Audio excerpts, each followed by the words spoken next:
नमस्कार, स्वदेश एजेंडा देख रहे हैं आप और मैं हूं आपके साथ राखी। रायपुर में चल रही डीजीपी आईजी कॉन्फ्रेंस का 60वां अखिल भारतीय सम्मेलन अपने आप में खास है। विकसित भारत सुरक्षा आयाम थीम पर राष्ट्रीय सुरक्षा की चुनौतियों पर यहां चर्चा की जा रही है, जिसमें पीएम मोदी ने भी भाग लिया है। 28 से 30 नवंबर तक चलने वाले कार्यक्रम का उद्देश्य अब तक प्रमुख पुलिस चुनौतियों से निपटने में हुई प्रगति की समीक्षा करना और विकसित भारत के राष्ट्रीय दृष्टिकोण के अनुरूप सुरक्षित भारत के निर्माण के लिए एक दूरदर्शी रोड मैप की रूपरेखा तैयार करना है। इतना ही नहीं, आतंकवाद देश का बड़ा मुद्दा रहा है। सरकार का लक्ष्य है कि 2026 तक आतंकवाद का पूरी तरह से सफाया करेंगे और ये कार्यक्रम इसी रणनीति का हिस्सा भी माना जा रहा है। छत्तीसगढ़ में कई ऐसे दुर्दांत नक्सली रहे जिन्होंने या तो सरेंडर किया या फिर उनका एनकाउंटर हुआ। ऐसे में सुरक्षित भारत बनाने के लिए जो रोड मैप तैयार किया जा रहा है, उससे कितना बड़ा बदलाव आने वाले समय में दिखेगा, इसी पर आज हम विस्तार से करेंगे चर्चा। उससे पहले देखिए ये रिपोर्ट।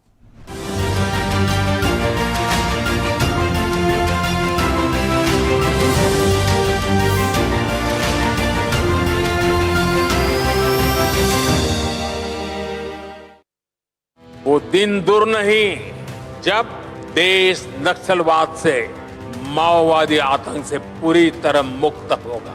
ये भी मोदी की गारंटी है। साथियों, मुझे आज इस बात की भी बहुत खुशी है कि आज हमारा छत्तीसगढ़ नक्सलवाद, माओवादी आतंक की बेड़ियों से मुक्त हो रहा है।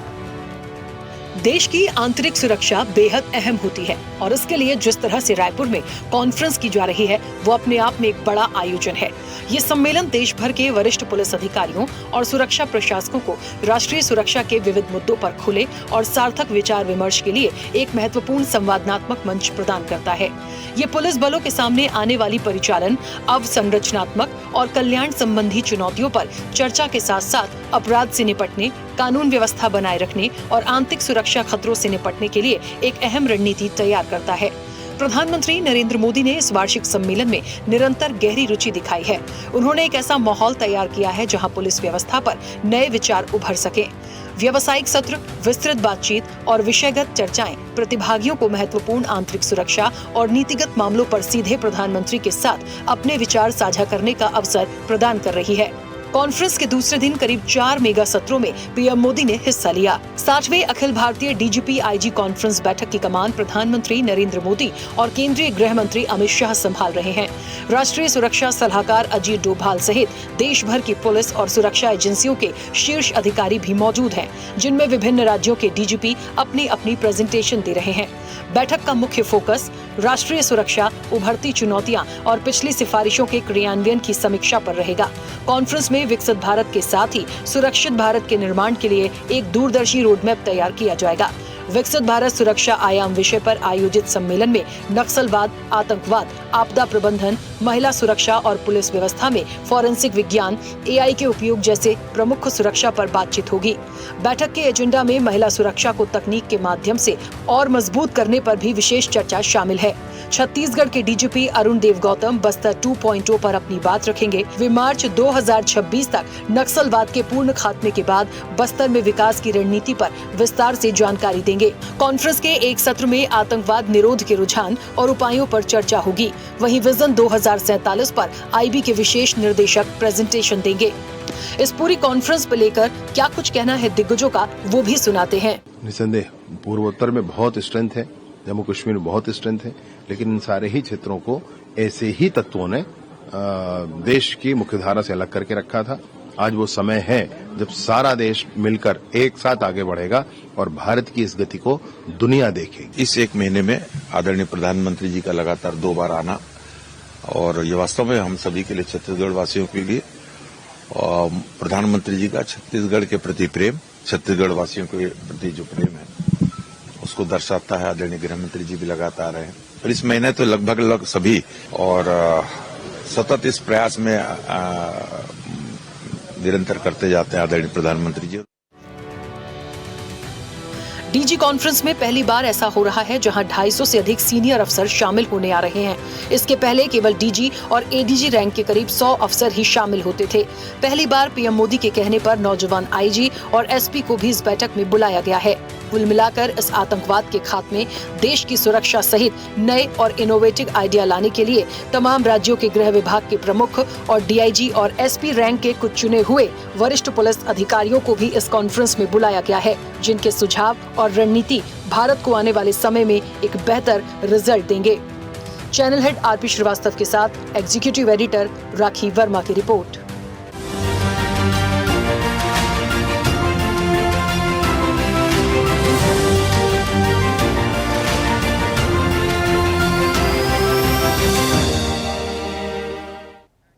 चलिए, तो मोदी शाह का मिशन है और आंतरिक सुरक्षा की जब बात आती है तो उसको लेकर महामंथन जो रायपुर में चल रहा है वो कहीं ना कहीं अपने आप में बेहद खास है। क्यों खास है? क्योंकि जब देश की आंतरिक सुरक्षा की बात होगी, जब नक्सलवाद को मिटाने की बात होगी, जब आतंकवाद के खात्मे की बात होगी, तो इन सारी चीजों को हमें समझना पड़ेगा कि ये महामंथन कितना जरूरी है हमारे देश के लिए और उसकी सुरक्षा के लिए। और इतना बड़ा आयोजन, ये रणनीति, ये सोच, जिस तरीके से इसको आगे बढ़ाने का प्रयास किया जा रहा है, उसकी बिल्कुल सराहना की जानी चाहिए। अब आने वाले समय में इसके रिजल्ट्स कैसे दिखेंगे, हम सीधे चर्चा पर चलते हैं। हमारे साथ मेहमान जुड़े हैं। सबसे पहले आपका परिचय करा दें। भारतीय जनता पार्टी का पक्ष रखेंगे अजय पाठक। अजय जी, बहुत स्वागत चर्चा में जुड़ने के लिए। कांग्रेस का पक्ष रखेंगे अमित श्रीवास्तव। अमित जी, आपका भी बहुत स्वागत है। रक्षा विशेषज्ञ हैं पीसी थपलियाल। पीसी थपलियाल जी, आपका भी बहुत स्वागत है। पूर्व डीजीपी हैं छत्तीसगढ़ के डीएम अवस्थी। डीएम अवस्थी जी, आपका भी बहुत स्वागत है। और छत्तीसगढ़ से स्टेट एडिटर हैं डॉक्टर संजय शेखर। संजय शेखर जी, आपका भी बहुत स्वागत है। मैं चर्चा की शुरुआत सबसे पहले पीसी थपलियाल जी आपसे करूंगी। मेरी आवाज पहुंच रही है? जी हाँ, पीसी थपलियाल जी, देखिए, जहां तक डीजीपी आईजी कॉन्फ्रेंस की जो बात हो रही है, और कहीं ना कहीं अपने आप में बहुत बड़ा आयोजन रायपुर में हम देख पा रहे हैं, क्योंकि देश के प्रधानमंत्री भी हैं, गृह मंत्री भी हैं, और ये एक ऐसा आयोजन है जहां डीजीपी और आईजी रैंक के हर स्टेट से सारे कहना चाहिए वरिष्ठ जो अधिकारी हैं वो मौजूद हैं, जो खुद एक आंतरिक सुरक्षा की जब देश की बात आएगी तो उनके सुझाव और आने वाले समय में इसे बहुत अच्छे से वर्कआउट करना।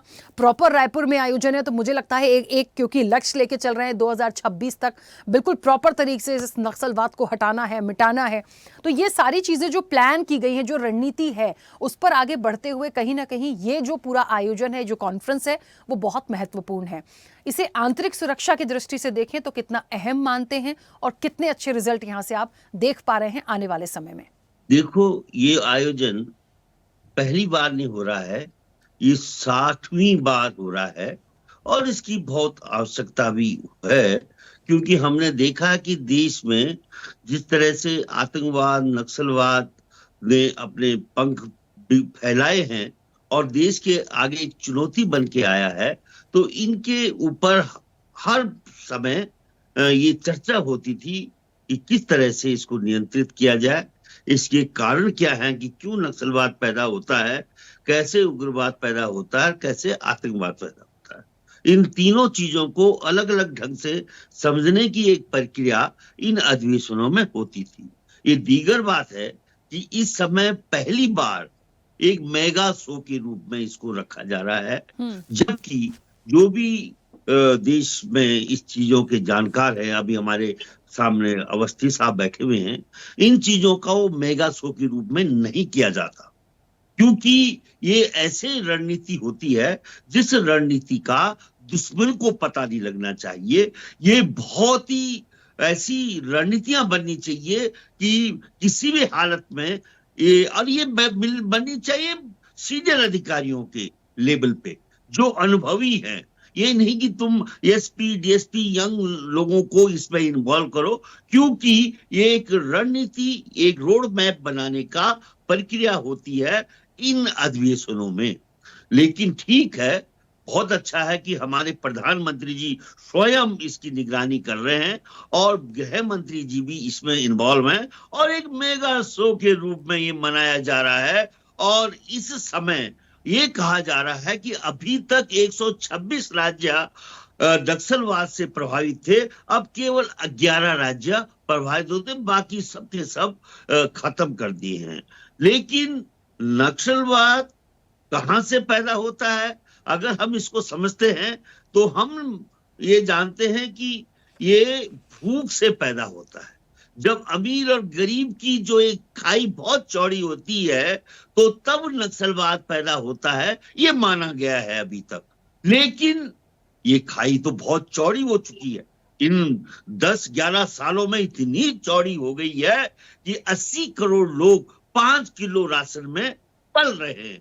जिस दिन वो 5 किलो राशन बंद हो जाएगा तो नक्सलवाद आपके सामने ऐसा भस्मासुरी रूप में आएगा कि आप सोच भी नहीं पाओगे कि हम क्या करें और क्या न करें। जो उग्रवाद है, आतंकवाद है, वो जिस तरह से पूरा का पूरा आप पूरी शक्तियों को केंद्र में निहित कर रहे हो, उससे भी उग्रवाद और आतंकवाद पैदा हो सकता है जब राज्यों में इक्वल डिस्ट्रीब्यूशन नहीं होगा संसाधनों का। हम कई बार देखते हैं कि उन राज्यों में जहां भारतीय जनता पार्टी की सरकारें नहीं है, वो त्रस्त हो जाते हैं कि हमारी जीएसटी जो केंद्र ने ले ली है वो उसको पाने के लिए घुटने टेकने पड़ते हैं। तब जाके हम देख रहे हैं कि जिस तरह से वेस्ट बंगाल के साथ व्यवहार किया जाता है, जिस तरह से अन्य राज्यों के साथ, पंजाब के साथ जिस तरह से इस समय व्यवहार हो रहा है, वो व्यवहार कहीं ना कहीं हम ये मानते हैं कि नक्सलवाद नहीं, आतंकवाद और उग्रवाद को पैदा किया जा सकता है। लेकिन मैंने जब बहुत बारीकी से एक लाइन कहना चाहता हूं, इसमें मैंने गृह मंत्री जी का बहुत बारीकी से पैनी नजर से मैंने विश्लेषण किया और मैंने पाया उनको भी ये मालूम नहीं है कि किस तरह से वे डिफरेंशिएट करें आतंकवाद और नक्सलवाद के बीच में। वो कह रहे हैं कि कश्मीर में नक्सलवाद है, जबकि कश्मीर में नक्सलवाद नहीं है। वो कहते हैं नॉर्थ ईस्ट में नक्सलवाद है। उनकी जो भाषण देख रहा था मैं, तो मेरे को लगा कि गृह मंत्री जी को ये नहीं मालूम कि नक्सलवाद, उग्रवाद और आतंकवाद में क्या अंतर है, और बिना इन अंतरों को समझे हुए आप इन समस्याओं का हल नहीं निकाल सकते, ये मेरा मानना है। बहुत अच्छा परिश्रम हमारे गृह मंत्री और प्रधानमंत्री कर रहे हैं, और 2016 में कहा गया था कि नोटबंदी करके हम कश्मीर में आतंकवाद खत्म करेंगे या देश का आतंकवाद करेंगे, लेकिन वो फिर भस्मासुर के रूप में हमारे सामने खड़ा है। और हमारे लोग इतने फौजी, इवन मैं उत्तराखंड से हूं, हमारे इतने फौजी मारे गए हैं इन 10-11 सालों में जो युद्धों में भी नहीं मारे गए। ठीक है, थपलियाल जी, ठीक है, मैं वापस आऊंगी। ठीक है, वापस आऊंगी, सभी लोगों की प्रतिक्रिया आ जाए एक बार, उसके बाद मैं वापस आती हूँ। डीएम अवस्थी जी, मुझे सुन पा रहे हैं? जी बिल्कुल सुन पा रहा हूँ। सर, आप कैसे इस कॉन्फ्रेंस को देखते हैं? देखिए, सबकी अपनी अपनी ओपिनियन हो सकती है, लेकिन मैं बस एक चीज पर पॉइंट लेकर चलती हूँ। यदि कुछ अच्छा हो रहा है और अच्छा करने की मंशा है तो हमें उसकी सराहना करनी चाहिए। लेकिन पीसी थपलियाल जी, क्योंकि रक्षा विशेषज्ञ हैं, उनका ये मानना है कि आंतरिक सुरक्षा की बात है तो सिक्योरिटी पॉइंट ऑफ व्यू से ये बहुत ज्यादा कहना चाहिए कि एक ऐसा विषय है जिसे डिस्क्लोज नहीं करना चाहिए। क्या ऐसा मानते हैं आप? देखिए, वो ये जो डीजी कॉन्फ्रेंस है ये हर साल होती है, और इसका कुछ भी जो भी डिस्कशन होगा वो कुछ भी बाहर नहीं आएगा। ये हमेशा क्लासिफाइड और बहुत कॉन्फिडेंशियल कॉन्फ्रेंस होती है। इसमें आंतरिक सुरक्षा से जुड़े हुए मुद्दों पे चर्चा होती है। वो चर्चा भी मतलब बहुत वरिष्ठ अधिकारी, डीजी रैंक्स, इसका नाम है डीजी आईजी कॉन्फ्रेंस, क्योंकि पहले देश में आईजी होते थे, अब वो कई राज्यों में डीजी भी हो गए हैं। तो डीजी आईजी कॉन्फ्रेंस के रूप में है। जहां तक बीच में आप कह रही थी, कुछ लोगों को, चुनिंदा लोगों को बुलाया जाता है इस कॉन्फ्रेंस में, डीजी और आईजी के अलावा। जैसे बस्तर से किसी एक को बुला लेंगे, कश्मीर से किसी एक आईजी या डीआईजी को बुला लेंगे, इससे ज्यादा उसमें भीड़ नहीं होती है। ये एकदम सिलेक्टिव, इसको ब्रेन स्टॉर्मिंग कहते हैं, और इसकी कोई भी बात, कुछ भी बाहर नहीं आएगा, क्योंकि उसमें कोई ऐसा, ना तो मीडिया अलाउड है अंदर, ना किसी तरह की कोई रिकॉर्डिंग हो रही है। सारे डिस्कशंस होते हैं, प्रधानमंत्री जी की उपस्थिति में होते हैं। इसमें रणनीति बनती है, पुलिसिंग को नई दिशा देने की रणनीति बनती है। वो जो भी विषय हो आंतरिक सुरक्षा के, चाहे नक्सलवाद हो, चाहे आतंकवाद हो, चाहे जम्मू कश्मीर का मसला हो, चाहे वेस्ट बंगाल का हो, चाहे नॉर्थ ईस्ट का हो, इन सभी मुद्दों पर चर्चा होती है। सबके इनपुट होते हैं, सभी लोग अपना मंथन करते हैं, अपने अपने पॉइंट्स देते हैं। और जो मैं अगर ये बात करूं, पिछले 10-12 साल से जब से प्रधानमंत्री जी बने, पहले ये बैठक विज्ञान भवन में होती थी, अब राज्यों में होती है। इसका भी अपना एक इम्पैक्ट है। छत्तीसगढ़ में आप सोचिए मध्य प्रदेश जब बना था और आज छत्तीसगढ़ को बने 25 साल हो गए, मध्य प्रदेश में भी ये कॉन्फ्रेंस अभी तक भोपाल में या कहीं आयोजित नहीं हुई है, लेकिन छत्तीसगढ़ को ये मौका मिल गया है और ये कॉन्फ्रेंस यहाँ हो रही है।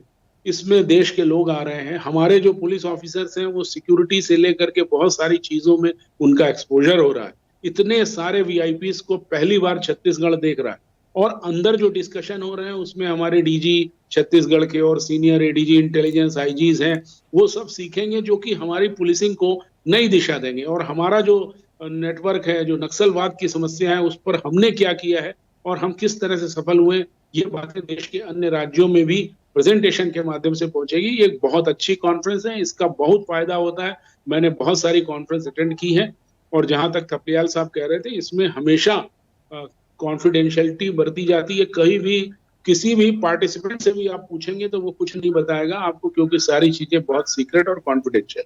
बिल्कुल ठीक है, वापस आऊंगी। संजय शेखर जी, मुझे सुन पा रहे हैं? बिल्कुल बिल्कुल बिल्कुल।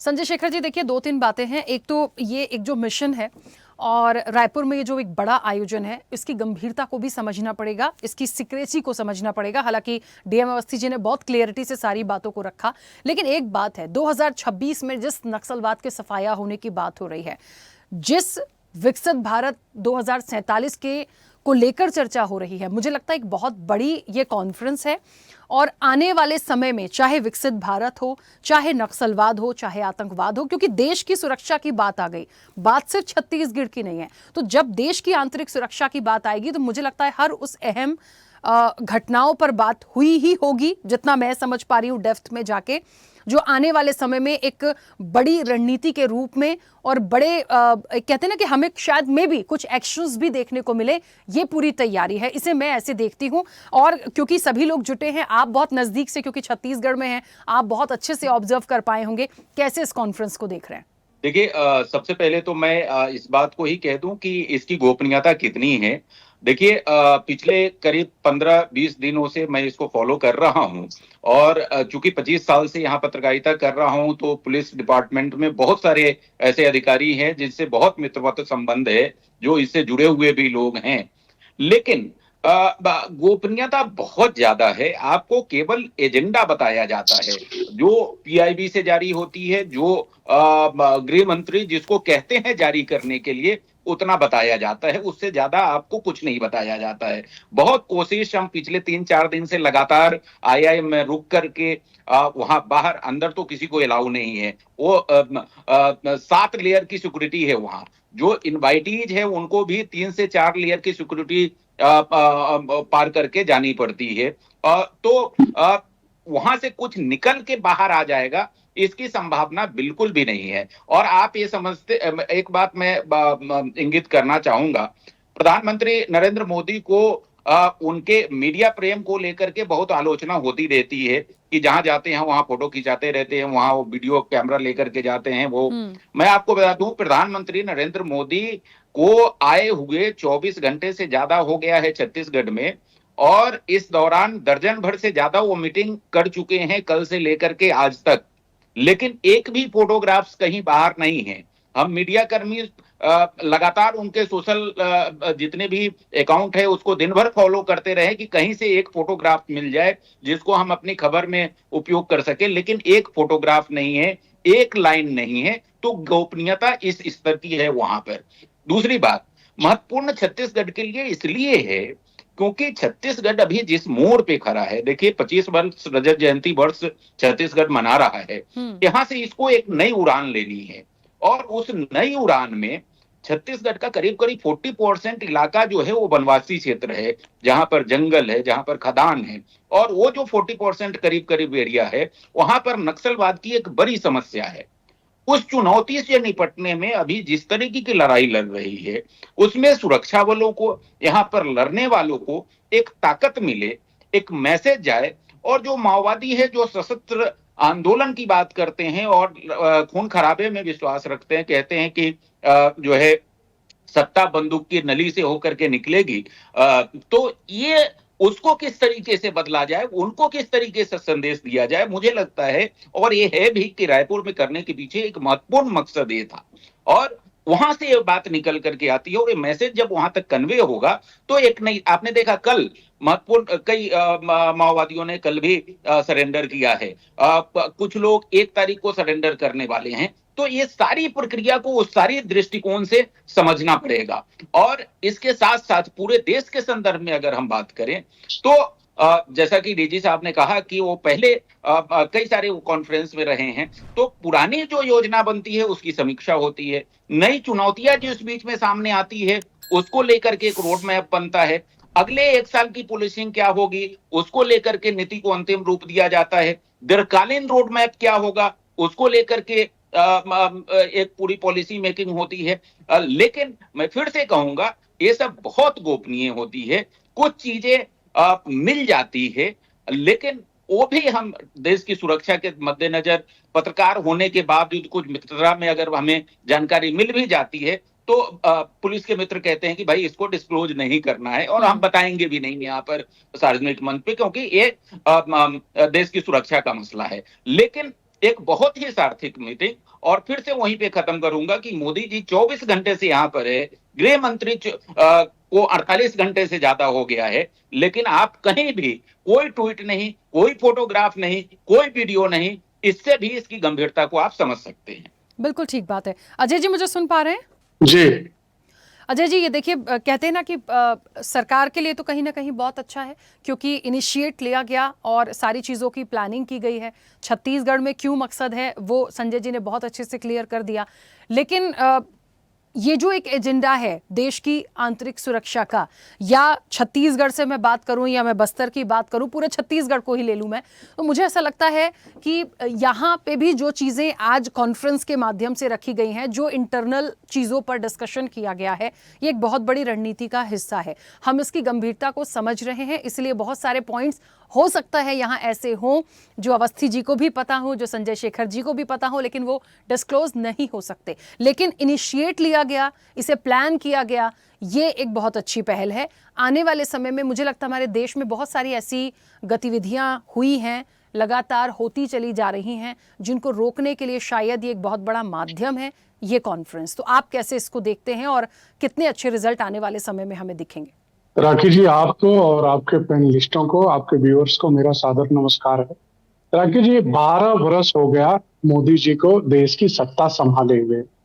इन 12 वर्षों में आप एक चीज को महसूस करिए, इस देश के अंदर जो आंतरिक समस्याएं थी, जो एक सुरसा की तरह मुंह बाए खड़ी थी, उसमें 2 समस्याएं सबसे बड़ी थी।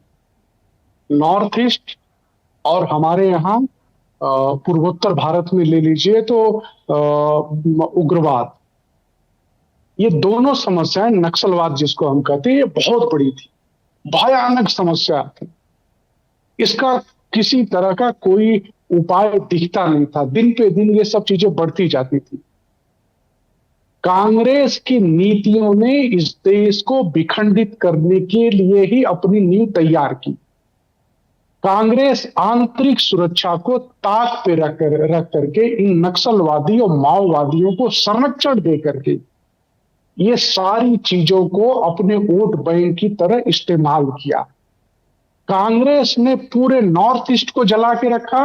कांग्रेस ने 200-250 जिलों को माओवाद के हवाले कर दिया था। कांग्रेस की नीति यही रही है, आंतरिक सुरक्षा से उनका दूर दूर तक कोई लेना देना नहीं था। आप पार्लियामेंट में उनके इन बयान को देख सकते हैं। और कल एक 7वें मिनट पे एक क्लिप आई है राहुल गांधी की, आप उसको देख लीजिए तो आप शर्म करेंगी। जिस हिडिंबा को लेकर के, हिडिंबा जो मारा गया, उसको लेकर के 7वें मिनट पे राहुल गांधी के साथ बैठक में ये कहा जाता है कि इस पे हम आगे की रणनीति कैसे बनाएंगे, कैसे इसके खिलाफ हम प्रोटेस्ट करेंगे। ये राहुल गांधी के घर पे बैठ करके इसकी रणनीति बनती है। आप वो वीडियो आपको चाहिए तो मैं भेज दूंगा आपके चैनल को, आपके माध्यम से। वो ये सारी चीजें, ये प्रॉब्लम्स अर्बन नक्सली जो बैठे हुए हैं यहाँ इस चैनल पे भी और चैनल के बाहर भी उनको ये तकलीफ, वो ये बता रहे हैं कि ये जो आतंकवाद है या ये जो माओवाद है, ये भूख की पेट से पैदा हुआ है। वाह भाई वाह, ये भूख के, हम भूखे नहीं रहेंगे। लाखों बरस से, हजारों बरस से लोग भूखे थे तो हथियार उठाते थे। ये इनकी यही रणनीति है। यहां से विश्वविद्यालय में बैठे हुए, यहाँ बुद्धिजीवी पत्रकार बन के, बुद्धिजीवी पैनलिस्ट बन के, बुद्धिजीवी बन करके ये जगह जगह यही इस देश में करते आए हैं। यही ये इस देश में बैठ करके संरक्षण, आज ये क्यों तड़प रहे हैं? ये सारी चीजें समाप्त हो रही है। अभी तमाम तरह की, अभी आपको बताया आदरणीय जो हमारे अवस्थी जी बैठे हैं, उन्होंने बताया, और आपके चीफ एडिटर, आपने एडिटर जी ने भी बताया छत्तीसगढ़ के, एक भी चीज यहां से बाहर नहीं जाएगी। लेकिन थपलियाल जी का क्या कहना है? थपलियाल जी बोले नए पुलिस अधिकारियों को बुला लिया। नए पुलिस, बीच में नहीं, आपके बीच में कोई नहीं बोला था, झूठ मत बोलो। ये यहाँ भी अर्बन नक्सल मत फैलाइए, बड़ा देश यहाँ भी अर्बन नक्सल का चेहरा मत दिखाइए। यहाँ पे, यहाँ अर्बन नक्सल का चेहरा दिखाइए। इसीलिए दफन होते जा रहे हो, ये अर्बन नक्सली इसीलिए समाप्त होते जा रहे हैं। सुनने की क्षमता नहीं है। यहाँ बैठ करके बता रहे हो कि नए पुलिस अधिकारियों को बुला लेगा, किसी चीज की जानकारी नहीं है, और आते हो अर्बन नक्सल फैलाने के लिए। वही होने वाला है। बीच में बोलिए, बोलने नहीं दूंगा फिर मैं, बीच में मत बोलिए, सुनने की क्षमता रखिए। झूठ मत बोलो, गाली मत दो, पर अपना भर्सन बोलो। गाली नहीं दे रहा हूं मैं, आपको बता रहा हूं, मैं गाली नहीं दे रहा हूं। अर्बन नक्सली हैं आप लोग, ये अर्बन नक्सली नक्सलियों को सपोर्ट करते हैं। जो लोग बंदूक उठा करके स्कूलों को तोप लगा के उड़ा देते हैं, स्कूलों को बम लगा के उड़ा देते हैं, बस वहां से उनको बता रहे हो कि भूख से तड़प रहे हैं। जो हजारों करोड़ रुपया की वसूली कर रहे थे, आप लोगों को पहुंचा रहे थे, उनको बता रहे हो कि वो भूख से तड़प रहे हैं। अजय पाठक जी, आप जैसे अर्बन नक्सली जो बैठे हुए सारे हैं, पैनलिस्ट का बहुत सम्मान होता है, और हम किसी को ये सर्टिफिकेट नहीं देने बैठे हैं कि कौन नक्सलाइट है कौन नहीं है। वो रक्षा विशेषज्ञ हैं, उनका ओपिनियन हो सकता है, बट ऐसी कोई बात ना करे व्यक्तिगत रूप से, जो बात करे। ठीक है, सब अपना अपना पक्ष रखिए, सबकी अपनी ओपिनियन है ना। देखिए, भूख से आकर आतंकवादी पैदा होता है, भूख से उग्रवाद पैदा होता है। थपलियाल जी सर्टिफिकेट देंगे, ये थपलियाल जी सर्टिफिकेट देंगे। अरे तुम बताओ, सर उनका ओपिनियन है, वो रक्षा विशेषज्ञ हैं, उनको यदि ऐसा लगता है कहीं कोई कमी है, अरे तो रक्षा वो अपनी बात विशेषज्ञ रख रहे होंगे हैं। तो उसके लिए भूख से नक्सलवाद पैदा कर देंगे। नहीं, उचित नहीं है, उचित नहीं। अब सभी दुनिया जानती है कि भूख से नक्सल पैदा होते हैं। अरे नक्सल अपने स्वार्थ के लिए पैदा हुए, नक्सल सिर्फ पैसा वसूलने के लिए पैदा हुए, नक्सलवाद सिर्फ लोग अजय जी एक मिनट, आपने राहुल गांधी के जिस वीडियो का जिक्र किया वहां तक तो ठीक था, जो गोली की बात आपने इस समझते पैनल हैं में भी उनको कहा कि गोली यहाँ से के जवाब भी लोग दिया और बाहर जाएगा। के भी लोग, अब यहाँ पे कौन नक्सलवादी है? देखिए थोड़ा सा समझिए, व्यक्तिगत मत करिए, किसी को भी आतंकवादी कह देना, किसी को भी नक्सलाइट कह देना अच्छी बात नहीं है। उसका स्वागत है। राखी जी, मेरी बात पूरी होने दीजिए। जो लोग गोली की बात समझेंगे उनको गोली से जवाब दिया जाएगा, जो लोग समर्पण करेंगे उनका स्वागत किया जाएगा। ये सरकार उस तरह की नहीं है कि हमको नक्सल पाल करके और आतंकवाद पाल करके वोट बैंक की राजनीति करनी है। हम इस तरह की चीजें नहीं करते हैं। आप इस देश की आंतरिक सुरक्षा से हमारी सरकार किसी तरह का कोई समझौता न की है 12 सालों में, न करेगी। और नए पुलिस अधिकारियों की बात आप कर रहे थे, आपके दिमाग में इसी तरह की चीजें भरी हुई है। नए पुलिस अधिकारी अब बाहर आकर के सब चीजें, अरे भाई हमारे सिस्टम का हिस्सा वो कुछ नहीं करेंगे। ये आपकी सरकारें करती थी और आपके सोच की सरकारें करती थी। हमारी सरकार और हमारे पुलिस अधिकारी इस तरह के नहीं है। और थपलियाल जी, इस तरह का लांछन लगाना पुलिस अधिकारियों पे छोड़ दीजिए। ये अर्बन नक्सल की भाषा बोलना छोड़ दीजिए। ये देश बदल चुका है। ये देश उस तरह का नहीं है जैसे चलाते थे आप लोग, जैसे चाहते थे। जो चाहते थे वो हो जाता था। उस तरह की चीजें समाप्त हो चुकी हैं। अब उस तरह की चीजें नहीं इस देश में चलने वाली है। आप देख लीजिए, आप नॉर्थ ईस्ट का क्या हाल है। पूरे नॉर्थ ईस्ट में शांति है। नक्सल समाप्त होकर के 5 जिले में सिमट गया है, अपने आखिरी सांस गिन रहा है, और मार्च के बाद आप नक्सलवाद के बारे में सुनेंगे ही नहीं। ये है। समाप्ति अजय की जी। तरफ है और लोग ये दुहाई दे रहे हैं। आप देखिए आज की क्या परिस्थिति खड़ा हो गई है। सरकार की इच्छा शक्तियों से सब कुछ होता है। आज उनके पास हथियार पहुंचने का साधन खत्म हो गया, फंड पहुंचने का साधन खत्म हो गया, उनके नेक्सस खत्म हो गए, सारी चीजें समाप्त हो गई, इसलिए ठीक है अजय घुटनों जी, पे आ मैं बस गए एक बात राखी। कहना चाहती हूँ, अमित जी अपनी बात रखें उससे पहले बहुत क्लियरिटी से, मैं ना भारतीय जनता पार्टी का पक्ष ले रही हूं, ना मैं कांग्रेस का ले रही हूं, ना मुझे किसी दल से मतलब है। एज ए जर्नलिस्ट मुझे ऐसा लगता है, आरोप प्रत्यारोप लगाइए, लेकिन ना तो भारतीय जनता पार्टी कभी नक्सलवाद या आतंकवाद का समर्थन करेगी, ना कांग्रेस, ना मुझे लगता है इस देश में रहने वाले कभी भी आतंकवाद और नक्सलवाद का समर्थन करेंगे। सर आज कोई ही नहीं राहुल चाहता गांधी खून का खराबा। वीडियो आया है, आपके लोग आज गए तो राहुल उनके गांधी भी का गए हैं, वीडियो इसकी आया डेप्थ है। को समझिए, मैं बस इतना कहना चाहती हूँ। आरोप प्रत्यारोप राशि आप लगाइए आज राहुल राजनीतिक रूप गांधी से। का वीडियो आया हिडम्मा, हिडमा पे। हिडमा कौन है? आज राहुल गांधी का वीडियो ठीक है, आया, मैं अमित जी उसके जो समर्थक हैं, क्लैरिफाई आज करेंगे राहुल उसको। गांधी के पास बैठे हैं। ठीक है अमित जी प्लीज अपनी बात रखिएगा। एक तो बहुत सारे आरोप कांग्रेस पर लगे हैं, ठीक है, जवाब देने का अधिकार आपको है तो मैं समय भी दूंगी, लेकिन ओवरऑल पूरी कॉन्फ्रेंस और देश की आंतरिक सुरक्षा, यहां बड़ा आरोप एक आप पर यह भी है। देखिए मैं उस चीज को मानूं या ना मानूं, बट बात आई है तो जवाब चाहिए, क्योंकि आप अपनी पार्टी का पक्ष रख रहे हैं कि देश की आंतरिक सुरक्षा के लिए आप लोगों ने कभी सोचा ही नहीं। अमित जी अनम्यूट करिए। जी राखी जी, पाठक जी ने बहुत सारे प्रश्न उठाए और मैं सिलेवार सबका जवाब देना चाहूंगा। देखिए बहुत देर से मैं उनकी बातों को सुन रहा था और मैंने बिल्कुल भी इंटरप्ट नहीं किया और उनसे भी यही उम्मीद करूंगा कि मेरे बीच में मुझे इंटरप्ट ना करें। और मैं एक ही चीज कहना चाहता हूं कि किसी ने कहा है ना कि कहां इस दौर में वफा की उम्मीद कर रहे हैं, बड़े नादान है साहब, जहर की शीशी में दवा ढूंढ रहे हैं। मैं बहुत देर से सुन रहा था, उन्होंने नॉर्थ ईस्ट की बात की। बड़ा दुख होता है, देश के सर्वोच्च पद पर बैठे हुए व्यक्ति एक साल तक मणिपुर नहीं गए और ये आज कह रहे हैं कि हमने वहां पर शांति स्थापित कर दी। आप कितने सीरियस थे ये आपका एक्ट बताता है। दूसरी चीज, अभी उन्होंने कहा तो मुझे बहुत सारी घटनाएं याद आ गई। पुलवामा की घटना मुझे याद आ गई, पहलगाम की घटना आ गई, और अभी आप जिस प्रकार से एक फौजी को आप नक्सली बताते हैं, कहते हैं, मुझे दुख होता है। ये आपका देश के प्रति सम्मान है। खैर मैंने जैसा कहा ना कि जहर की शीशी में हम दवा नहीं ढूंढते, क्योंकि हमने देखा है कि जिस प्रकार से अभी आपने पाकिस्तान की जब घटना हुई, पाकिस्तान पे जब स्ट्राइक हुई, तो उस समय आपके मध्य प्रदेश के मंत्री विजय शाह ने हमारी बेटी पे क्या टिप्पणी की थी और आज तक आपने उन्हें पार्टी से नहीं निकाला। तो ये आपकी फौजियों के प्रति निष्ठा बताती है, आपका सम्मान बताती है। इसलिए मुझे उस पर कुछ भी नहीं कहना है, देश जानता है। दूसरा, मैंने एक और पॉइंट नोट किया था कि आप जिस प्रकार से लगातार आप ये कह रहे थे कि यूपीए के समय में कांग्रेस ने पोषित किया, तो नक्सलवाड़ी से नक्सलवाद पनपा था 1967 से। और मैं आपके माध्यम से बताना चाहता हूं कि आपके ही राज्य मंत्री, गृह राज्य मंत्री ने लोकसभा में एक आंकड़ा दिया था कि 243 जिलों में पसर चुका था, लेकिन यूपीए के समय में ये आके 43 में रुक गया था। और उसके बाद एक और बात कि अभी आपने कहा कांग्रेस कुछ नहीं करती, तो या तो आप झूठ बोल रहे हैं या देश पे सर्वोच्च पद पे बैठे हुए गृह मंत्री जी झूठ बोल रहे हैं, क्योंकि रायपुर में उन्होंने 5 अप्रैल 2023 के कहा था कि सभी सरकारें काम करती हैं। मतलब ये एक राष्ट्रीय समस्या और हमको इससे मिलकर लड़ना है। खैर राखी जी, मैं आ जाता हूं अब सिलेवार जवाब देने के लिए कि हमारे लिए एक और नैरेटिव सेट किया जा रहा है कि कांग्रेस यहाँ पर विरोध कर रही है। बिल्कुल भी नहीं।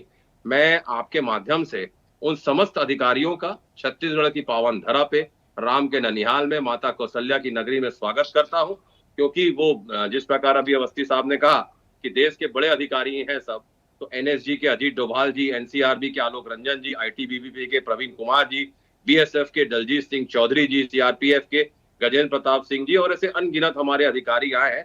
मैं छत्तीसगढ़ की पावन धरा में उनका स्वागत करता हूं। और देश की सुरक्षा रणनीति अगर छत्तीसगढ़ से बने और उसे अमल किया जाए, क्योंकि जिस प्रकार से 8 सत्र रखे गए थे, 28 तारीख के 2, 29 तारीख के 4 और फिर 30 तारीख के 2, और जो विषय रखे गए, निश्चित आप मानिए कि अगर ये शिक्षित, एक और अभी हम कई सारे डिबेट्स में बैठे थे तो कांग्रेस भाजपा के प्रवक्ता कह रहे थे ऐसा पहले कभी नहीं होता था, ये 60 है, मतलब 59 पहले भी हुआ है जब ये 60 हुआ है। तो मैं आपको बता दूं कि विकासशील भारत, सुरक्षा आयाम, वामपंथी उग्रवाद, आतंकवाद और विदेश में रह रहे भगोड़ों को वापस लाना, उस पर चर्चा होगी। पुलिस प्रशासन का रोड मैप तैयार होगा। बाहरी खतरे से हमें कैसे लड़ना है उस पर चर्चा होगी। पड़ोसी देशों से जो चुनौतियां मिल रही है उससे कैसे हमको लड़ना है, उससे पुलिस प्रणाली में एआई का प्रयोग और जन आंदोलन का मुकाबला। तो लास्ट वाला पॉइंट जो है, जन आंदोलन का मुकाबला भी इसमें रखा गया है। मतलब आप अगर आपके खिलाफ कोई आवाज उठाएगा तो आप तो अपने 3 जमाई आईडीडी सीबीआई से दबाते ही है, हम देख रहे हैं। संवैधानिक संस्थाओं का आप जिस प्रकार से दुरुपयोग कर रहे हैं, तो इस देश की जनता कहती है निरंतर देश में लोकतंत्र की हत्या जारी है और बीजेपी लोकतंत्र की हत्यारी। और हम क्यों कहते हैं, मैं इसलिए कहता हूं कि लगातार चुनी हुई सरकार को गिराना, लोगों को दबाना एजेंसी से। और मैंने कहा ना, हर व्यक्ति को अभी सुप्रीम कोर्ट ने हम एक संविधान के तहत जीते हैं और हमें उस संविधान ने अधिकार दिया है कि हम अपनी बातों को रखें। लेकिन लगातार मैं देखता हूं कि भाजपा के प्रवक्ता जो पैनलिस्ट होते हैं उन पे आरोप लगा देते हैं। हम तो साहब कभी नहीं कहते, हम तो ये कभी नहीं कहते कि जो भाजपा शासित पोषित पत्रकार होते हैं वो कलम की जगह कमल पकड़ ली है। हमारा ये बिल्कुल भी ध्येय नहीं रहता। लेकिन मैं फिर आपके माध्यम से कहना चाहता हूं कि लगातार जब छत्तीसगढ़ में कॉन्क्लेव हो रही है तो छत्तीसगढ़ के अगर कुछ मुद्दे ले लिया जाता तो मुझे लगता है कहीं बेहतर होता। सॉरी। और कांग्रेस का ये मानना है राखी जी कि कानून व्यवस्था इवेंट से नहीं, इरादे और नीति से सुधरती है। और भाजपा जो है, भाजपा सरकार फिलहाल इवेंट मैनेजमेंट में ज्यादा और सुरक्षा प्रबंधन में रुचि कम रखती है। और किसी ने कहा है शेखर जी कि कानून की चौखट पे चर्चा का मौसम है। छत्तीसगढ़ में कॉन्फ्रेंस का संगम है। मीटिंग में अक्सर वादों की बौछार होती है पर धरातल पर आकर सच्चाई का सख्त होती है। सिस्टम बदले, ये हमारा सोचना है। इसमें राजनीति बिल्कुल भी नहीं पाठक जी। मेरा यह बड़ी विनम्रता के साथ ये है कि सिस्टम बदले, फैसलों में जनता की झलक हो, यही है ख्वाहिश। ना कोई राजनीति हो, ना कोई छल हो। हम इस मीटिंग का स्वागत करते हैं, लेकिन अगर इससे देश को कुछ फायदा हो, छत्तीसगढ़ को कुछ फायदा हो, और कहते हैं ना कि action speak louder than words, तो आप कहिए कम, करिए ज्यादा। और देश के आंतरिक, अगर देश पे कुछ बात आती है, वही नेता राहुल गांधी जी ने कहा था कि हम आपके साथ खड़े हैं। आप जाके बाद में सरेंडर कर दिए, इट वॉज योर मिस्टेक। दूसरा, अभी आपने सॉरी राहुल गांधी जी पे प्रश्न उठाया था। 3 व्यक्ति शहीद हुए उनके परिवार के, 3 अरे हिडमा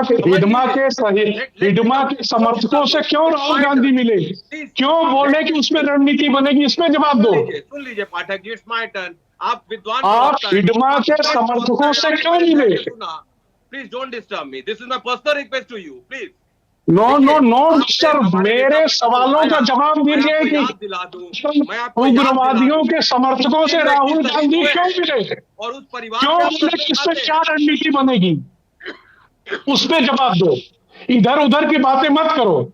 राहुल गांधी ने जो हिडमा के समर्थकों से मिल करके जो बोला, इस पर रणनीति कैसे बनाई जाएगी, उसमें जवाब दो। क्यों मिले? बिल्कुल नहीं। क्यों 1.25 करोड़ के इनामी उग्रवादी के मारे जाने पे क्यों उनसे मिले?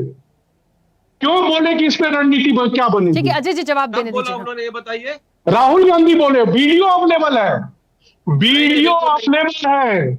वो ही भाजपा द्वारा ही मैनिपुलेटेड वीडियो होगा वो। हाँ, भाजपा द्वारा मैनिपुलेटेड। अरे इसीलिए मैं बोला हूं, कांग्रेस उग्रवादियों की समर्थक नहीं है। ठीक है। कांग्रेस ने उग्रवाद इस देश में वीडियो है, पब्लिक डोमेन में आएगा, उसको पब्लिक डोमेन में है, एडिटेड है, फेक है, छोड़िए, ठीक है, छोड़िए इस चीज को। पहली बात तो ये, आज की ये चर्चा राजनीतिक रूप से नहीं थी, क्यों छोड़िए, बात को समझने की कोशिश करिए।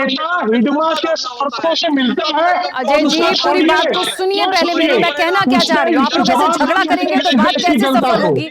देश की आंतरिक सुरक्षा की बात हो रही है ना, कांग्रेस बीजेपी की सुरक्षा की बात नहीं हो रही है। हर पॉइंट का मैं वेलकम करती हूँ, पूरा राइट है आपको बोलने का, लेकिन सुनिए भी तो, मसला है। रुकिएगा, ठीक है। संजय शेखर जी, बहुत जरूरी हो गया इस वक्त आपसे एक बड़ा महत्वपूर्ण सवाल लेना है। देखिए, मैंने जब शुरुआत इस चर्चा की करी थी तो मैंने एक ही चीज को बोला, देश की आंतरिक सुरक्षा पर महामंथन है ये। तो जब देश की सुरक्षा की बात हो रही है तो कोई राजनीतिक रूप से राजनीति का विषय नहीं था। मुझे तो लग रहा था कि आप उन चीजों का, उन सारी चीजों का वेलकम करेंगे, उन पॉइंट्स का। हाँ, एक चीज मैं मान सकती हूँ, अमित जी कह रहे हैं कि यदि धरातल पर ये चीजें होती हैं और वाकई में कागजों से निकलकर एक्शन में दिखती हैं, जो मैंने कहा था कि हो सकता है आने वाले समय में कुछ ऐसी चीजें हमें दिखें जो बहुत अच्छी होंगी, और हो सकता है उन्हीं प्लानिंग की रणनीति का ये हिस्सा हो ये कॉन्फ्रेंस, तो उस चीज को माना जा सकता है कि ठीक है, वो कितना इंप्लीमेंट होगा ये देखेंगे। लेकिन यहां आरोप लगाना, आक्षेप लगाना, उसको एक राजनीतिकरण करना, ये मुझे तो ठीक नहीं लगा। सर, कैसे देखते हैं आप? देखिए, ये दुर्भाग्यपूर्ण है। जब भी इस तरह की बात आती है तो मैं केवल कांग्रेस की बात नहीं करूंगा, सभी राजनीतिक दल अपने सारे मुद्दों को वो अपने राजनीतिक नफा नुकसान के दृष्टिकोण से देखते हैं, जबकि कुछ मुद्दे ऐसे होने चाहिए जिस पर आपका राजनीतिक नफा नुकसान हावी नहीं होना चाहिए। वो देश का विषय है तो देश सर्वोपरि होना चाहिए। देश अगर है तो आपकी राजनीति है, देश है तो आपका राजनीतिक दल है, देश है तो हम सब हैं। इसलिए सबसे पहले देश होना चाहिए, उसके बाद बाकी चीज होनी चाहिए। उस पे राजनीति का विषय नहीं होना चाहिए। लेकिन ये देश का दुर्भाग्य है कि हम सब जितने भी राजनीतिक दल है वो अपने नफा नुकसान को पहले देखते हैं। दूसरा विषय जहां तक है, देखिए राहुल गांधी का जो विषय है, राहुल गांधी का मैं उस वीडियो को उसकी सत्यता की जांच अभी होनी बाकी है, लेकिन जितना मैंने उसको वीडियो को देखा है, उसमें कुछ लोग जाकर के राहुल गांधी से पूछ रहे थे कि जो जेएनयू के बच्चों ने जो प्रदर्शन किया वहां पर दिल्ली में, उस पर आपका क्या रिएक्शन है और उस पर आप क्या कहना चाहते हैं। उसके बाद उनका जो रिएक्शन आया उसको लेकर के बीजेपी हमलावर है, और राहुल गांधी तो हमेशा ऐसी चीजों में फंसते रहे हैं। उनको अभी उस तरीके से कि मीडिया आपके किस चीज को, और सामने अगर भारतीय जनता पार्टी है तो भारतीय जनता पार्टी जब आपके एक पल को बहुत माइन्यूटली देखती है और आपके एक एक्ट पर बहुत ही बेहतर तरीके से तमाम संसाधनों के साथ आप पर अटैक करती है, तो आपको उसको सोचना चाहिए कि आपको किस तरीके से कहां क्या बोलना है, कहां किस तरीके से। तो इसीलिए कई एक प्रचलित मुहावरा भी है कि भारतीय जनता पार्टी के सबसे बड़े सहयोगी राहुल गांधी है। तो भारतीय जनता पार्टी के लिए हो जाता है और उस तरह से कुछ मिस्टेक वो कर जाते हैं। ये बहुत संवेदनशील मसला था, उस तरह की बातचीत उनको बिल्कुल नहीं करनी चाहिए थे सार्वजनिक उस पे, लेकिन वो आ गया भारतीय जनता। वो कहते हैं ना कि भारतीय जनता पार्टी के लिए एक और नया मुद्दा है। लेकिन हम फिर इस पे लौटते हैं। मैं ये बिल्कुल कहूंगा कि ये छत्तीसगढ़ के दृष्टिकोण से ये मीटिंग बहुत ही महत्वपूर्ण है, और महत्वपूर्ण इसलिए है क्योंकि जब इतने सारे लोग आकर के प्रधानमंत्री, गृह मंत्री का 48 घंटा हो गया है, कल रहेंगे, हो सकता है कल रात में वो यहां से जाएंगे। 72 घंटे गृह मंत्री, सभी राज्यों के डीजी, सभी राज्यों की आईजी, तमाम खुफिया एजेंसी के चीफ, प्रधानमंत्री, सब लोग अगर यहां पर आपके स्टेट में हैं तो इससे स्टेट में डायरेक्ट आपको कुछ मिलता हुआ न दिखे, लेकिन इनडायरेक्ट रूप में आपको बहुत फायदे होते हैं, क्योंकि औपचारिक रूप से बहुत सारी चर्चाएं होती है। आप इतना दिन रहते हैं तो बहुत कुछ समझ में आता है, और यहां से जो आपके बेस्ट प्रैक्टिसेज हैं वो दूसरे जगह जाते हैं। दूसरे राज्यों को जो बेस्ट प्रैक्टिसेज हैं उसको यहाँ के तमाम अधिकारियों को सीखने को मिलता है, तो बहुत फायदा इससे होता है। और मुझे लगता है कि छत्तीसगढ़ जब अपना जयंती वर्ष मना रहा है, ऐसी स्थिति में एक कॉन्फ्रेंस यहाँ होना, मुझे लगता है कि पूरे छत्तीसगढ़ और साथ साथ जो करीब 40% जो हमारा वनांचल क्षेत्र है जहां माओवाद हैं, और माओवाद जो सशस्त्र, आपने कहा कि माओवाद खत्म हो जाएगा, माओवाद खत्म नहीं होने वाला है इतना जल्दी। सशस्त्र जो आंदोलन है वो खत्म होगा उसको, क्योंकि विचारधारा इतनी जल्दी खत्म नहीं होती है। जो गुरिल्ला है उसको आप खत्म कर देंगे, तो उस गुरिल्ला को खत्म करने के बाद वहां जो विकास का एक रोड मैप है, उसके दृष्टिकोण से एक कॉन्फ्रेंस काफी फायदेमंद होगा, क्योंकि वहां की विकास की भूमिका में फोर्सेज सबसे ज्यादा महत्वपूर्ण भूमिका वहां पर अदा करेंगे, और उस दृष्टिकोण से ये कॉन्फ्रेंसेज काफी महत्वपूर्ण मुझे लगता है कि है। बिल्कुल ठीक है। डीएम अवस्थी जी, प्लीज अपनी बात रखिएगा। देखिए, वो मैं काफी देर से सुन रहा हूं। मैं आपको ये सिर्फ बताना चाहता हूं कि जो नक्सलवाद की चर्चा जो हो रही है, नक्सलवाद की स्थिति हम सब ने देखी है। 2000 में क्या हाल थे, 2004 में क्या हाल थे, पूरे देश के संदर्भ में और छत्तीसगढ़ के संदर्भ में। छत्तीसगढ़ नक्सलवाद की राजधानी बना हुआ था, और हमने 2013 में झीरम घाटी में कांग्रेस के बड़े बड़े नेताओं को खोया। हमने 2011 में अपने कई एसपीज को हम खो चुके हैं। इन 25 सालों में हम लोगों ने 78 जवानों को खोया। तो इस प्रकार से, और इस पूरे इलाके में, इसके डेवलपमेंट में बस्तर के 40,000 स्क्वायर किलोमीटर को ही अगर हम सिर्फ लें तो आप सोचिए कि सैकड़ों लोगों ने, हजारों लोगों ने शहादतें दी है जो छत्तीसगढ़ के नहीं थे। देश के कोने कोने से आके सीआरपीएफ बीएसएफ के लोग यहाँ पर आए नौकरी करने और उन्होंने अपनी जान गंवा दी, बड़े बड़े अधिकारियों ने अपनी जान गंवा दी। तो ये एक बड़ा गंभीर विषय था। आज हमें खुश होना चाहिए कि हमारे जो ये आंतरिक सुरक्षा की बहुत बड़ी चुनौती थी और इसमें कोई पॉलिटिकल पार्टी का कोई ऐसा मानना नहीं है। मैं सभी जगह नौकरी कर चुका हूं, मैंने पहले भी कॉन्फ्रेंस अटेंड की है। सबका ये एजेंडा था कि देश की सुरक्षा को नक्सलवाद आतंकवाद खतरा है और सबने अपने जिम्मे का काम किया। लेकिन ये बात मानना पड़ेगा कि पिछले 2 सालों में और जिस तरह से दृढ़ इच्छा शक्ति से केंद्रीय गृह मंत्री जी ने कहा कि नक्सलवाद 26 में खत्म होगा, मोदी जी जब आए उसके बाद से जिस तरह से रणनीति बनी, मैं 2016 से नक्सल डीजी और डीजीपी रहा हूं, मैंने इसको बहुत नजदीकी से देखा है, सैकड़ों मीटिंग अटेंड की है। उनका पॉलिटिकल, देखिए अभी संजय जी कह रहे थे कि ये राजनीतिक विचारधारा ऐसे खत्म नहीं होती, लेकिन विचारधारा की समाप्ति पॉलिटिकल विल से ही होगी, राजनीतिक विचारधारा से, और वो उन्होंने किया है। सारी फोर्सेस को मोटिवेट किया है। ये आज से 10 साल पहले 2015 में कोई सोच नहीं सकता था कि कभी नक्सलवाद खत्म होने की कोई डेडलाइन आएगी, लेकिन गृह मंत्री ने जिस दृढ़ इच्छा शक्ति से मार्च 26 का डेट दिया, ये कम बड़ी बात नहीं है। और दूसरा, जब आपने ये कार्यक्रम शुरू किया था तो आपने जो प्रधानमंत्री जी की जो क्लिप दिखाई थी उसमें उन्होंने कहा कि देश मुक्त होगा, और आज जो गृह मंत्री जी का बयान आया है कि अगली कॉन्फ्रेंस के पहले नक्सलवाद से देश मुक्त होगा, ये बड़ी बात है। नक्सलवाद में हमने बहुत लड़ाई लड़ी और बहुत खोया है, लेकिन जिस तरह की अब सूरज निकल रहा है, मुझे ऐसा लगता है कि हमें प्रशंसा करनी चाहिए। जहां तक प्रश्न है छत्तीसगढ़ का, छत्तीसगढ़ में इसकी प्रासंगिकता है, क्योंकि छत्तीसगढ़ की इस कॉन्फ्रेंस के साथ आंतरिक सुरक्षा के बड़े मुद्दे का ये संदेश दिया जाना है देश भर को, देश के डीजीज को, देश के सभी पुलिस अधिकारियों को और देशवासियों को, कि नक्सलवाद को समाप्त कर रही है छत्तीसगढ़ में। और छत्तीसगढ़ की कॉन्फ्रेंस करने का ये मुझे लगता है जो विचार गृह मंत्री जी का होगा यही था, और मैं समझता हूं कि ये अपने आप में बड़ी सफल कार्रवाई है। जो सामने दिख रही है उसे हमें मानना चाहिए। बिल्कुल संजय जी, एक सेकंड छोटी छोटी सी प्रतिक्रिया जल्दी से। पीसी थपलियाल जी अपनी बात रखिएगा प्लीज, कुछ कहना चाह रहे थे वो। मैं ये कह रहा हूं कि इस देश ने वो घटना भी देखी कि जब हमारा प्रधानमंत्री बिना इनविटेशन के पाकिस्तान में चले जाता है, हम फौजियों पे क्या बीती होगी, ये उनकी शरीफ की माँ के पांव छूता है। तो क्या हमें इस सवाल को अगर हम खड़ा करेंगे तो उन व्यक्तियों को जो यहाँ पे देश बने हुए हैं, क्या इसका जवाब दे पाएंगे? ये जवाब दे पाएंगे जिस देश ने अपना प्रधानमंत्री खोया। इस उग्रवाद जो पंजाब में उग्रवाद हुआ था, हमने देखा कि हमने अपना प्रधानमंत्री खोया, दो प्रधानमंत्री खोए, जब एलटीटी का था और जब मैंने देखा कि ये लोग जब हमारी पहले की सरकारें थी वो लड़ती थी, वो नक्सलवाद के खिलाफ जंगलों में घुसती थी। अब इन्होंने जंगलों में घुसना बंद कर दिया और कह रहे खत्म हो गया। इन्होंने जिस तरह से हमारी सीमाएं छोड़ दी और जो वांगचुक बोल रहा है उसको जेल में डाल दिया। लेकिन थपलियाल जी डेवलपमेंट्स तो दिखे हैं। थपलियाल जी एक सेकेंड, जो अभी अवस्थी जी कह रहे थे, या जो डेवलपमेंट्स हमें 2014 के बाद दिखे हैं, हम उसको तो स्वीकारेंगे सर। ये देश बैंकरप्ट होने वाला है, इनको दौड़ा के भगाएंगे लोग, अभी तब मालूम पड़ेगा इनको कि देश कहां। मुझे नहीं पता कि क्यों आज आपको ऐसा क्यों महसूस हो रहा है, बार बार क्यों ऐसा अंदर से सब नेगेटिव आ रहा है, बट ठीक है आपकी ओपिनियन है, लेकिन जो हुआ है उसको तो हमें एक्सेप्ट करना पड़ेगा। बिपिन रावत मारा गया, ये नहीं बता पाए बिपिन रावत कैसे मारा, मालूम में क्या हुआ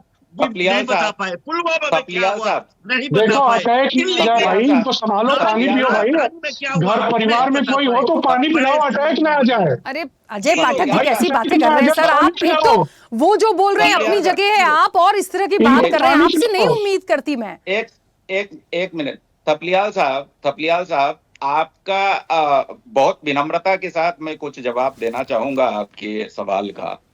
मेरी उम्र बहुत कम है, एक विद्यार्थी हूँ समाज का इस नाते, लेकिन 2-3 चीजें मैं ठीक करना चाहूंगा। जब मैं 25 साल से छत्तीसगढ़ में हूँ और जब पहली बार छत्तीसगढ़ आया उसी दिन से नक्सलवाद का मैं अध्ययन कर रहा हूँ।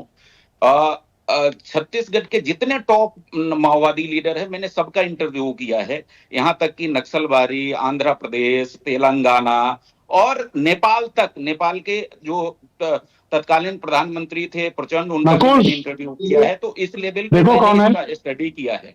मैं आपको ये बताना चाहता हूं कि आप एक बात आपने कहा, मैं अपने बैठे रहते सुनते ही नहीं हो। अजय जी स्टडी म्यूट के करिए। दौरान इसी विषय पे मैं जब कर रहा था, तो मैं एक सवाल का जवाब चाह रहा था बस्तर से, और उस सवाल ये था कि बस्तर के जो आदिवासी हैं, उनको सबसे ज्यादा डर किससे लगता है, फोर्स से या माओवादी से?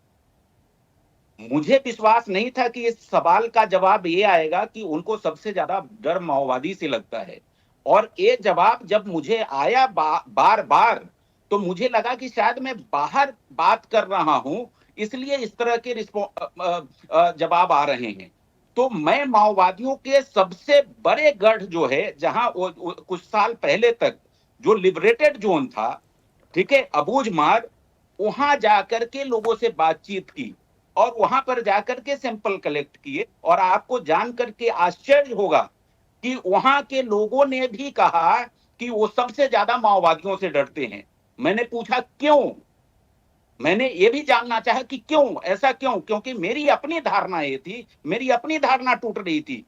मैं ये मानता था कि फोर्स वहां सबसे बड़ा दुश्मन है, मेरी भी ये समझ थी। लेकिन जब मैं अंदर जाकर के देखा, तो उनको सबसे ज्यादा डर माओवादियों से इसलिए था क्योंकि माओवादी जो हैं, माओवादी सुनते नहीं है किसी की। राखी जी, ठीक है संजय जी, चलिए ठीक है, क्योंकि थोड़ा सा ही समय बचा है। हाँ बोलिए अजय जी, जल्दी से कंप्लीट करिएगा। राखी जी, मैं इसीलिए आपको बोल रहा था, देखिए किस तरह से प्रधानमंत्री से लेकर के सब लोगों के ऊपर लांछन लगाने लगे, तमाम तरह की बातें करने लगे। ये मैं आपको बताऊं ना कि ये अर्बन नक्सली कुछ बैठे हुए हैं। नक्सलियों के खत्म होने से सबसे ज्यादा तकलीफ उनको है। ये जीडीपी पे चले गए, दुनिया भर की प्रधानमंत्री की यात्रा पे चले गए, वो यहाँ से इनसे कुछ भी लेना देना नहीं है। इन लोगों की एक ही समस्या है, इस देश की जनता भारतीय जनता पार्टी को क्यों चुन रही है, क्यों वोट दे रही है, क्यों ये देश इन सब चुनौतियों से बाहर निकल रहा है।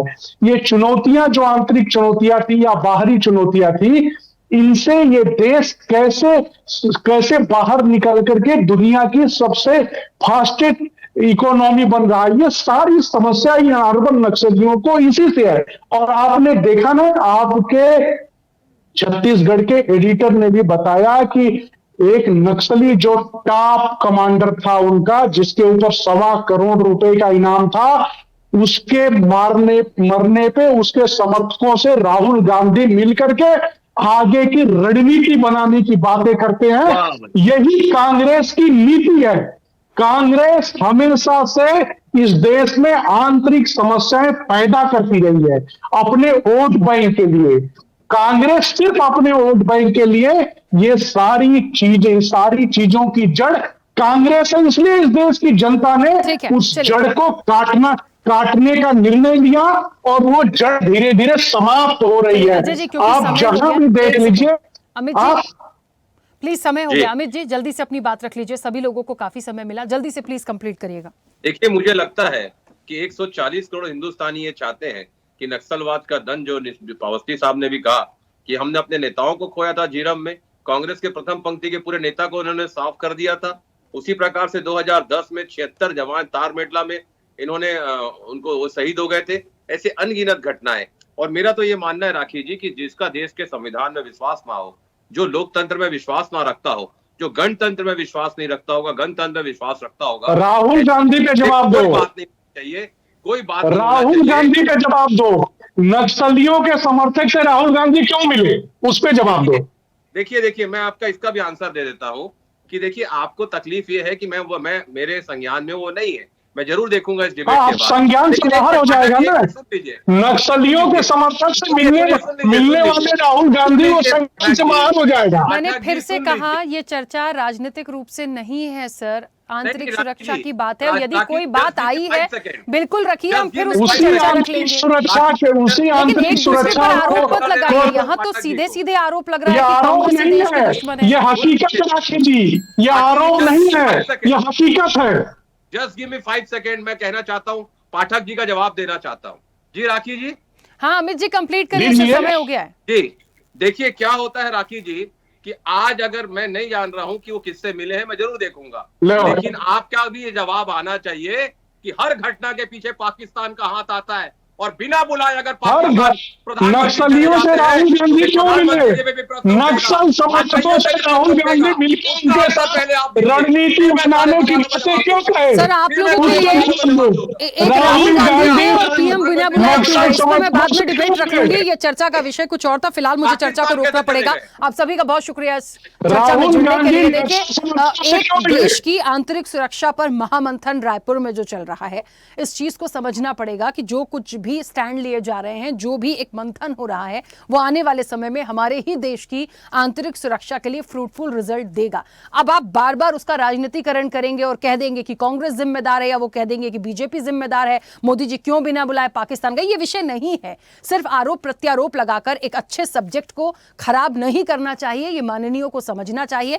बहरहाल एक दिन और बचा है और बहुत सारे अहम पहलुओं पर बातचीत होनी है, क्योंकि ये रायपुर में जो कॉन्फ्रेंस है, ये अपने आप में बेहद खास है, क्योंकि बात यहां देश की आंतरिक सुरक्षा की है। चर्चा में इतना ही। बने रहिए स्वदेश न्यूज के साथ। सबसे पहले देश।